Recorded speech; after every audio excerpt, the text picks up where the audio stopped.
जय हिंद प्यारे साथियों। पीएनएसटी और एनएम एग्ज़ाम की एक और क्लास में आप सभी साथियों का स्वागत है। बायोलॉजी का जो है आप लोगों का ह्यूमन एंड फिजियोलॉजी चैप्टर मतलब मानव शरीर क्रिया विज्ञान से मोस्ट आईएमपी क्वेश्चन करवाया जा रहा है। लगभग 2 क्लास उसकी हो चुकी है और ये आप लोगों की तीसरी क्लास है, तो इसमें हम लोग सारे के सारे कवर कर डालेंगे। प्यारे साथियों, अभी तक चैनल को सब्सक्राइब नहीं किया है तो सब्सक्राइब जरूर कर दीजिएगा, बेल आइकन को प्रेस कर दे ताकि आने वाले सभी लेटेस्ट वीडियो आप लोगों को सबसे पहले मिले।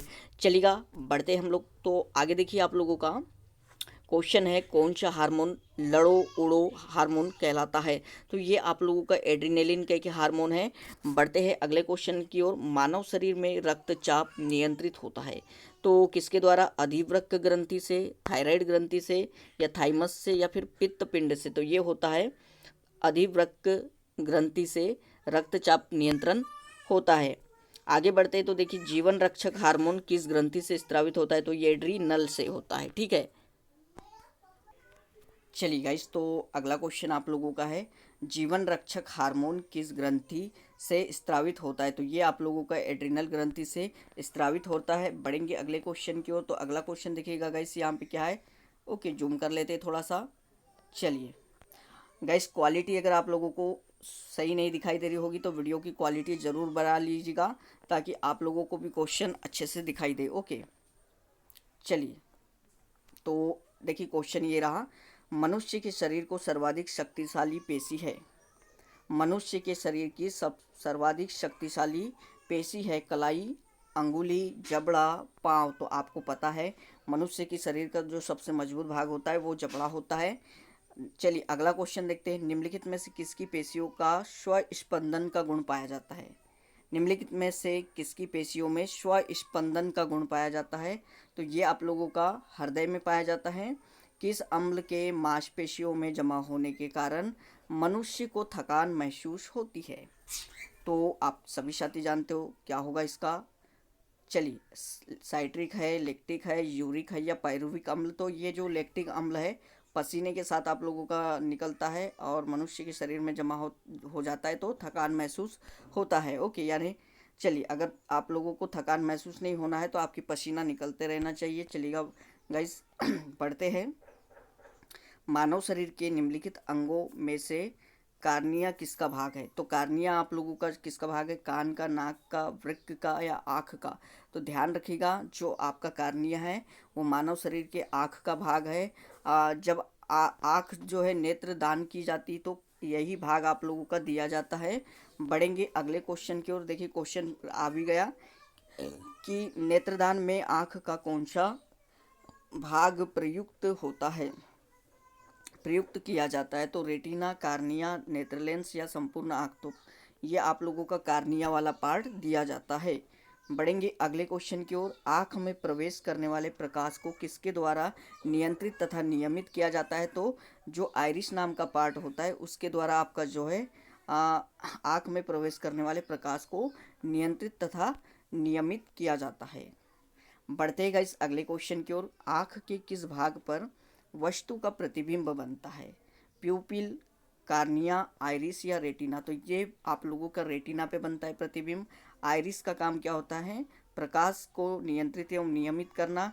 कार्निया जो है नेत्र दान करते समय इसी भाग को दान में दिया जाता है। ठीक है, चलिए बढ़ते हैं आगे।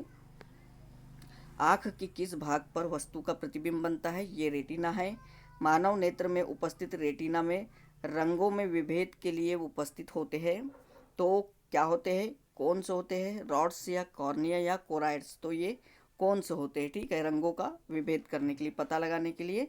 आइरिस का कार्य क्या है? प्रतिबिंब बनाना, नेत्र लेंस की सुरक्षा करना, पुतली के आकार को नियंत्रित करना, रेटिना पर बने उल्टे प्रतिबिंब को सीधा करना। तो जो आइरिस है उसका काम होता है पुतली के आकार को नियंत्रित करना। ओके, और प्रकाश को नियंत्रित करना भी, प्रकाश को नियंत्रित एवं नियमित करना भी होता है, और पुतली के आकार को भी। ठीक है, चलिए बढ़ते हैं आगे। हृदय वंचित है हृदय पेशी से, अनैच्छिक पेशी से, ऐच्छिक पेशी से, चिकनी पेशी से। तो देखिए ये ऐच्छिक पेशी से वंचित है, आपको ध्यान में रखना है। चलिए बढ़ेंगे, मनुष्य में त्वचा किस स्थान पर सबसे अधिक मोटी होती है? तो ये आप लोगों के तलवे पर होती है। ठीक है, तलवे पर। ठीक है, चलिए मानव शरीर का सबसे बड़ा अंग कौन सा है? मस्तिष्क, हृदय, चमड़ा या यकृत? तो ये चमड़ा है यानी त्वचा, याद रख लीजिएगा। ठीक है, सबसे बड़ा अंग शरीर का मानव अंग। चलिए अगले क्वेश्चन की ओर देखते हैं। तो मानव त्वचा को रंग देने वाला वर्णक क्या कहलाता है? मेलानिन कहलाता है। जितना ज़्यादा मेलानिन होगा व्यक्ति में, वो व्यक्ति उतना सांवला काला होगा, और जितना कम होगा मेलानिन तो वो उतना फेयर, मतलब उतना गोरा श्वेत दिखाई देता है। ठीक है, चलिए त्वचा की ऊपरी सतह क्या कहलाती है? तो ये कहलाती है एपिडर्मिस। ठीक है, बढ़ेंगे आगे। मानव शरीर में मौजूद सबसे कठोर पदार्थ कौन सा है? तो ये दांत की परत, एनामेल, इनामेल जिसको कहते हैं। ठीक है, दांत की परत इनामेल कहलाती है, और ये सबसे कठोर पदार्थ होता है। ठीक है, शरीर में मानव के। कशेरुकी जंतु के शरीर का सर्वाधिक कठोर भाग होता है।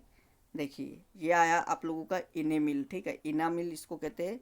बढ़ेंगे अगले क्वेश्चन की ओर। मानव शरीर का कौन सा अंग पुनरुद्भवन को प्रदर्शित करता है? तो जो है यकृत करता है। ठीक है, बढ़ते हैं आगे। मानव शरीर के कौन से अंग का प्रत्यारोपण नहीं किया जा सकता? गुर्दा बदला जा सकता है, हृदय भी बदला जा सकता है, फेफड़ा भी, लेकिन मस्तिष्क का प्रत्यारोपण नहीं किया जा सकता। बढ़ते हैं आगे। निम्नलिखित में से कौन सा एक अवशेषी अंग नहीं है?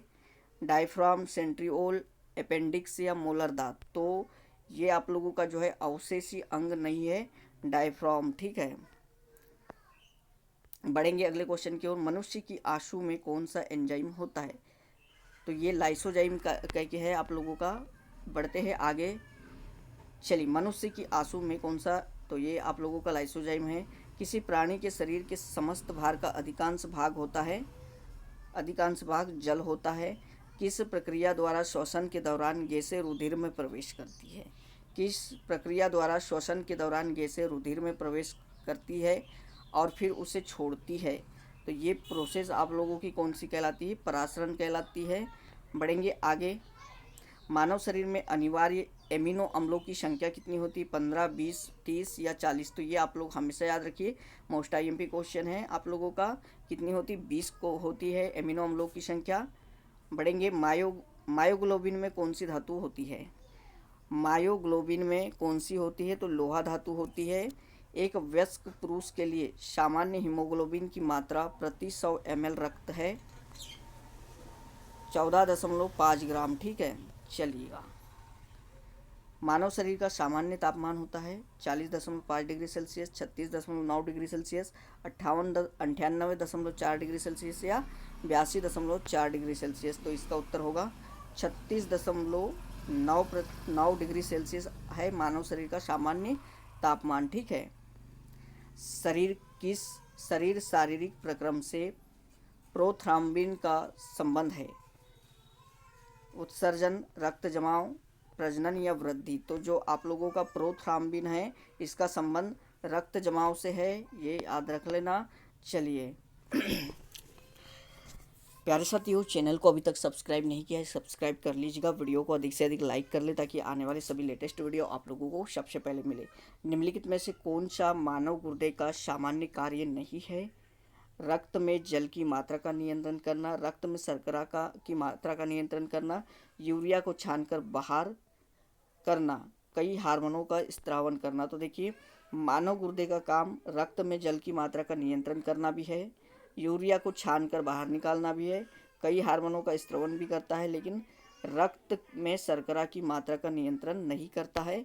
तो इसका उत्तर आप लोगों का हो जाएगा ये। ठीक है, बढ़ते हैं आगे। आगे देखिए, थायराइड ग्रंथि थायरॉक्सिन नामक एक हार्मोन का उत्पादन करती है जो रक्त में ग्लूकोज के स्तर को नियंत्रित करता है, अंडो उत्सर्ग को नियंत्रित करता है, या उपापचयी दर को नियंत्रित या गर्भावस्था को बनाए रखता है। तो इसका उत्तर हो जाएगा उपापचयी दर को नियंत्रित करता है थायरॉक्सिन हार्मोन, जो कि थायराइड ग्रंथि से निकलता है। आगे बढ़ते हैं। आपातकालीन स्थिति के दौरान कौन सा हार्मोन उत्सर्जित होता है? तो ये कौन सा होता है आप लोगों का? एड्रीनलिन कह के हार्मोन है, ये आप लोगों का आपातकालीन स्थिति में जो है उत्सर्जित होता है। बढ़ेंगे आगे। आगे देखते हैं। मानव शरीर में कौन सी ग्रंथि ऐसी है जिसका संबंध शरीर की उत्तेजना से है? उत्तेजना से। तो अवट्टु ग्रंथि, अग्नाशय या अधिवृक्क ग्रंथि या पीयूष ग्रंथि। तो देखिए ये आप लोगों की है अधिवृक्क ग्रंथि, ठीक है, जो कि उत्तेजना से संबंधित है। चलिए आगे देखते हैं हम लोग। चलिएगा इस अगला क्वेश्चन हम लोग देखते हैं यहाँ पे। तो आदमी के कंठ के किस भाग को अवट्टु ऊर्ध्व यानी एडम्स एप्पल कहा जाता है? अवट्टु ऊर्ध्व यानी एडम्स एप्पल कहा जाता है। श्वसनी को, क्रिकोइड उपस्थिति को, या थायराइड उपस्थिति को, या कंठ को? तो ये जो एडम्स एप्पल है ये हम किसको कहते हैं? थायराइड उपस्थिति को एडम्स एप्पल आपके गले में पाई जाती है, अवट्टु ऊर्ध्व, ठीक है। बढ़ेंगे अगले क्वेश्चन की ओर। मानव का मस्तिष्क लगभग कितने ग्राम का होता है? तो ये लगभग आप लोगों का 1350 ग्राम का होता है। ओके, बढ़ेंगे अगले क्वेश्चन की ओर। मनुष्यों में निम्नलिखित में से कौन सी अंतःस्रावी ग्रंथि युग्म जोड़े के रूप में नहीं पाई जाती है? तो एड्रिनल, पिट्यूरी, टेस्टिस या ओवरी? तो आपको ध्यान रखना है जो पिट्यूरी है ना, पिट्यूटरी, ये आप लोगों की जोड़े में नहीं पाई जाती है। बढ़ेंगे अगले क्वेश्चन की ओर। तो अगला है मुख्यतः इसकी उपस्थिति के कारण मानव शरीर उच्च वायुमंडलीय दाब के अंतर्गत भी बिना कुचला रहता है। मुख्यतः इसकी उपस्थिति के कारण मानव शरीर उच्च वायुमंडलीय दाब के अंतर्गत भी बिना कुचला रहता है। तो ये आप लोगों का क्या हो जाएगा उत्तर?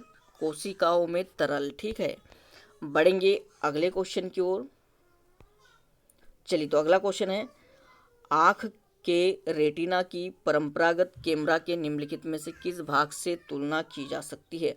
आँख के रेटिना की परंपरागत कैमरा के निम्नलिखित में से किस भाग की तुलना की जा सकती है? तो ये आवरण, शटर, लेंस या फिल्म? तो इसका उत्तर हो जाएगा फिल्म। ओके, चलिए अगले क्वेश्चन की ओर बढ़ते हैं हम लोग। चलिए गाइस, तो अगला क्वेश्चन आप लोगों के सामने है। थाइमस ग्रंथि द्वारा निर्मित हार्मोन का क्या नाम है?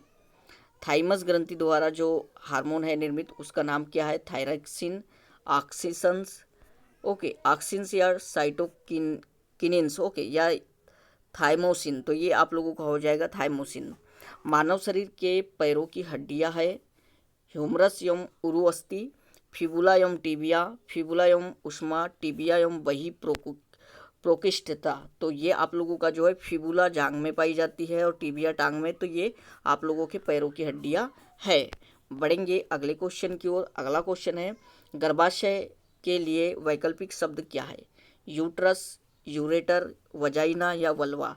तो ये आपका है यूट्रस। ओके, बढ़ेंगे अगले क्वेश्चन की ओर। अगला क्वेश्चन देखते हैं हीमोग्लोबिन की अधिकतम बंधुता होती है ऑक्सीजन के लिए, कार्बन डाइऑक्साइड के लिए, कार्बन मोनोऑक्साइड के लिए या नाइट्रोजन के लिए? तो देखिए याद रखिएगा जो अधिकतम बंधुता होती है ना हीमोग्लोबिन की वो कार्बन मोनोऑक्साइड के लिए होती है।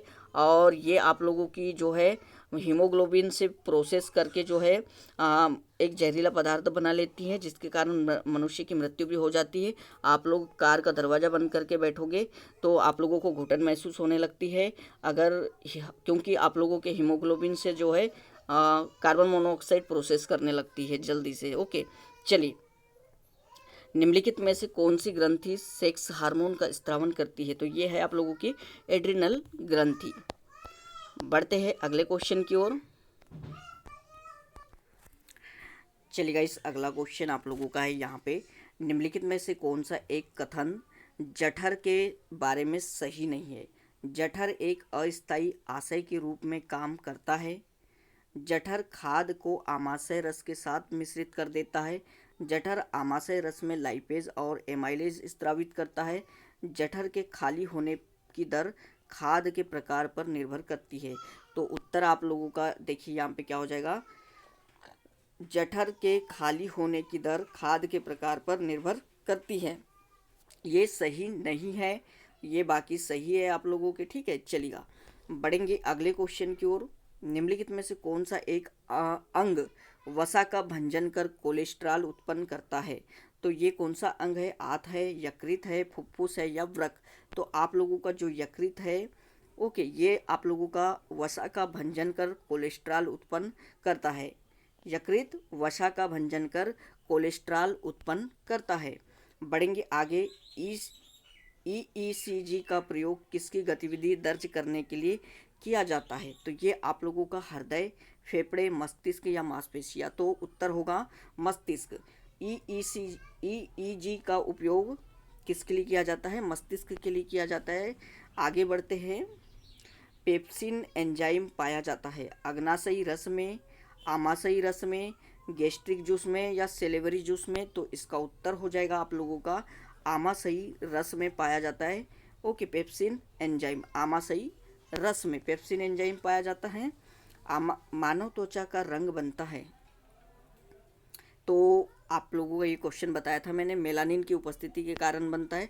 जितना अधिक मेलानिन होगा व्यक्ति उतना सांवला या काला होगा।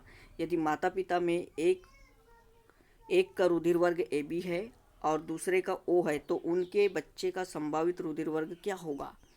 तो ये आप लोगों का होगा ए या बी होगा।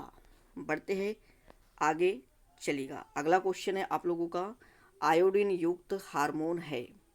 तो ये आप लोगों का बताया था जो गले में आप लोगों की थायराइड ग्रंथि पाई जाती है, थायराइड ग्रंथि। ओके, इसका जो है इसमें आप लोगों का जो क्या पाया जाता है? थायरॉक्सिन हार्मोन पाया जाता है। ठीक है, थायरॉक्सिन हार्मोन पाया जाता है। ठीक है, इसमें ही आप लोगों का जो है आयोडीन पाया जाता है। अगर इसकी कमी हो जाती है, थायरॉक्सिन हार्मोन में आयोडीन की कमी हो जाती है, तो आपको गलगंड रोग यानी घेंगा रोग हो जाता है। ये भी बताया था मैंने। चलेगा। अधिकांश विषाक्त पदार्थों की विषाक्तता दूर करने की प्रक्रिया शरीर के किस अंग में होती है? अधिकांश विषाक्त पदार्थों की विषाक्तता दूर करने के लिए जो प्रोसेस होती शरीर के किस अंग में होती है? गुर्दा, लीवर, फेफड़ा, आमाशय। तो आपको याद रखना पड़ेगा लीवर में होती है। बढ़ेंगे आगे। शरीर में हीमोग्लोबिन का कार्य है, तो ये ऑक्सीजन का परिवहन करना होता है। ठीक है, चलते बढ़ते हैं अगले क्वेश्चन की ओर। चलेगा। अगला क्वेश्चन देखते हैं हम लोग, आप लोगों के सामने है, देखिएगा। जब वृक्क कार्य करना बंद कर दे, किडनी कार्य करना बंद कर दे, तो निम्न में से कौन सा पदार्थ जमा होता है? शरीर में वसा, रक्त में शर्करा, रक्त में नत्रजनित अपशिष्ट पदार्थ या शरीर में प्रोटीन? तो क्या होता है जमा? रक्त में नत्रजनित अपशिष्ट पदार्थ होता है। ठीक है, आगे बढ़ते हैं। जब एक व्यक्ति वृद्ध हो जाता है तो सामान्यतः उसका रक्त का दाब क्या हो जाता है? घट जाता है। उतना ही रहता है, बढ़ जाता है या बदलता है? तो घट जाता है। आगे बढ़ते हैं। मानव शरीर में पुच्छ कौन सी संरचना में संलग्न होता है? तो ये होता है आप लोगों का बृहदांत्र में। ठीक है, बृहदांत्र में होता है। चलिए बढ़ते हैं आगे। मानव शरीर में क्षुद्रांत्र के 3 संरचनात्मक भागों की लंबाई का कौन सा सही हासवान क्रम है? मध्यांत्र, ग्रहणी, शेषांत्र, शेषांत्र, ग्रहणी, मध्यांत्र, मध्यांत्र, शेषांत्र, ग्रहणी, शेषांत्र, मध्यांत्र, ग्रहणी। तो ये आप लोगों का हो जाएगा शेषांत्र, मध्यांत्र और ग्रहणी। ठीक है, बढ़ते हैं अगले क्वेश्चन की ओर। मानव शरीर में निम्नलिखित हार्मोन में से कौन सा रक्त कैल्शियम और फॉस्फेट को विनियमित करता है? चलेगा, कौन सा हार्मोन जो है रक्त, कैल्शियम और फॉस्फेट को विनियमित करता है? तो ये है परावट्टू हार्मोन। बढ़ते हैं आगे। मानव शरीर के निम्नलिखित भागों में से किस एक में शुक्राणु डिंब को निषेचित यानी फर्टिलाइज करता है? तो ये है डिंब वाहिनी नली में। ठीक है, चलते हैं अगले क्वेश्चन की ओर। अगला क्वेश्चन देखिएगा। मानव मस्तिष्क के निम्नलिखित भागों में से कौन सा एक निगरन और उल्टी का नियमन केंद्र है? तो ये आप लोगों का मेडुला ऑब्लोंगेटा है। अगला क्वेश्चन देखते हैं। निम्नलिखित में से किस एक की उत्पत्ति यकृत का कार्य है? तो ये है यूरिया की उत्पत्ति। ठीक है, बढ़ेंगे अगले क्वेश्चन की ओर। मानव तंत्र में निम्नलिखित में से कौन सा एक पाचक एंजाइम नहीं है? तो ये ट्रिप्सिन है, गैस्ट्रिन है, टाइलिन है या पेप्सिन है? तो प्यारे साथियों याद रखिएगा, ये गैस्ट्रिन आप लोगों का जो है वो एक पाचक एंजाइम नहीं है। ओके, बाकी ट्रिप्सिन, टाइलिन और पेप्सिन पाचक एंजाइम है। वीडियो लाइक नहीं किया है तो कर दीजिएगा और चैनल को सब्सक्राइब भी कर दीजिएगा। चलिए, आप लोगों के लिए यहाँ पे सारा का सारा मेहनत किया जा रहा है। निम्नलिखित में से कौन सा शारीरिक अंग श्वसन क्रिया में भाग नहीं लेता है? श्वसनी, बोमन संपुट, डायफ्राम या श्वसनली। तो देखिएगा ये तीनों के तीनों पार्ट आप लोगों के श्वसनी, डायफ्राम और श्वास नली ये आप लोगों के जो है रेस्पिरेशन में पार्टिसिपेट करते हैं, बट बोमन संपुट आप लोगों का नहीं करता है, उत्तर बोमन संपुट हो जाएगा। श्वसन का नियंत्रण मस्तिष्क के किस भाग से किया जाता है? तो ये आप लोगों का मेडुला ऑब्लांगेटा पार्ट है जिससे किया जाता है। चलिएगा बढ़ते हैं आगे। आगे देखिएगा, निम्नलिखित में से कौन सा कथन सही है? यूरिया यकृत में उत्पन्न होता है, यूरिया रुधिर में उत्पन्न होता है, यूरिया मंड के पाचन से उत्पन्न होता है, यूरिया फेफड़े और वृक्क में उत्पन्न होता है। तो यूरिया आप लोगों का यकृत में उत्पन्न होता है, ये याद रखिएगा। बढ़ते हैं अगले क्वेश्चन की ओर। अगला क्वेश्चन देखिएगा, निम्नलिखित में से कौन सा हार्मोन बच्चे के जन्म के बाद दूध बनने की प्रक्रिया को उत्तेजित करता है? तो ये आप लोग प्रोलैक्टिन कह के हार्मोन है, याद रखिए, इसके कारण होता है। ठीक है, बढ़ेंगे अगले क्वेश्चन की ओर। बेरीएंट्रिक सर्जरी किसी व्यक्ति के खालिस्तान में परिवर्तन लाती है? बेरीएंट्रिक सर्जरी जो होती है वो फेफड़े में परिवर्तन लाती है, पाचन तंत्र में, नाक की नली में या हृदय में, ये पाचन तंत्र में लाती है। ठीक है, बढ़ेंगे अगले क्वेश्चन की ओर। एक वयस्क मानव के पास कितनी केनाइन दांत होते हैं? कितनी केनाइन दांत होते हैं? ये दांत का प्रकार है केनाइन। ठीक है, मोलर, प्रीमोलर, केनाइन, इंसिजर, ये दांत के प्रकार होते हैं। पूछा है कि ये एक वयस्क मानव में के पास कितनी केनाइन दांत होती हैं? तो ये आप लोगों की होती 4-4 के जोड़े में होती है। चलिए, ऊपर 4 नीचे 4 केनाइन पाएंगे आप लोगों के। ठीक है, ऊपर वाले जबड़े में 4, नीचे वाले जबड़े में 4, इस प्रकार केनाइन के होते 8 दांत होते टोटल। ठीक, टोटल 8 होते। ठीक है, चलिए, मस्तिष्क के उस भाग की पहचान कीजिए जो शारीरिक मुद्रा, संतुलन और साम्यावस्था को नियंत्रित करता है। तो ये आप लोगों का सेरेबेलम पार्ट है, मस्तिष्क का सेरेबेलम। ठीक है, चलिए, स्तनपान के दौरान किस हार्मोन के कारण स्तन से दूध निकलता है? तो ये आप लोगों का प्रोजेस्टेरॉन है, ऑक्सीटोसिन है, एस्ट्रोजन है या प्रोलैक्टिन। तो याद रखिएगा ऑक्सीटोसिन के कारण ऐसा होता है। बढ़ते हैं अगले क्वेश्चन की। तो गाइस चलिए, यह थे आप लोगों के सारे मानव शरीर क्रिया विज्ञान से संबंधित मोस्ट आईएमपी क्वेश्चन।